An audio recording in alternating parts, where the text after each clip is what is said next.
రాను మన క్రిస్మస్లు ఏమైపోయాయి తెలుసా?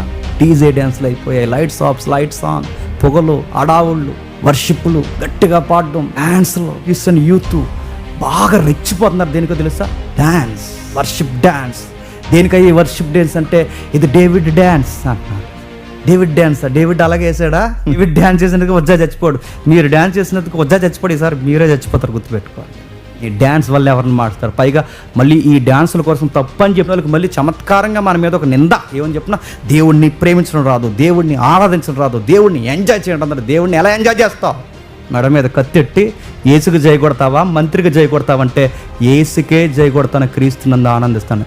ఇది ఎంజాయ్ చేయడం అంటే. ప్రభు నందు ఆనందించడన్నాడు పౌలు. ఎలాగ ఆనందించాలంటే ఫిలిప్పీ సంఘానికి చెప్పాడు, శ్రమలు పొందే కొలది ప్రభువు నందు ఆనందించండి. చెరసాల్లో పడినప్పుడు ఆనందించండి, శ్రమల్లో పడినప్పుడు ఆనందించండి, దులుమాడినప్పుడు ఆనందించండి, ప్రభువు నందు ఆనంది. ఇది కదా మనం ఎంజాయ్ చేయాల్సింది.